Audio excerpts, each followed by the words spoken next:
This Labor Day weekend, the message from federal health officials is clear. First and foremost, if you are unvaccinated, we would recommend not traveling. And given the surge in COVID-19 infections, the U.S. now averaging more than 160,000 new cases a day, the CDC says even people who are fully vaccinated should wear masks and take COVID risk into consideration. More than 101,000 people now hospitalized nationwide. Hospitalizations in Georgia up tenfold since the beginning of July. Idaho's governor warning his state has only a handful of intensive care unit beds left. Where hospitals have converted other spaces to be used as contingency ICU beds, those are filling up too. Idaho hospitals are beyond constrained.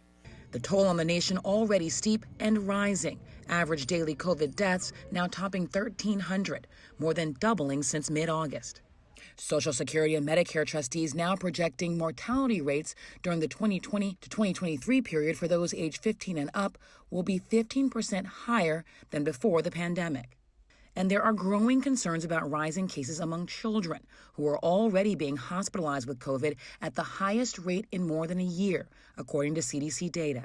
Most either are unvaccinated or under the age of 12 and unable to get vaccinated.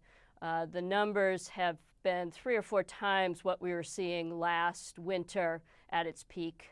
New York Governor Kathy Hochul announcing measures to help protect children. Our school staff, anybody who enters that building, will have to be vaccinated or undergo mandatory testing.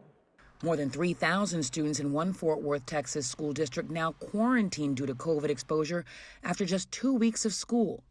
The district announced a mask mandate last month in defiance of the governor. In Florida, where the governor has also banned school mask mandates, Volusia County School Board, over fiery objections, voting late Tuesday to join a dozen other counties in implementing mask mandates, meaning they could lose state funding. This governor, time and time again, has shown a complete depraved indifference for human life, especially for our children.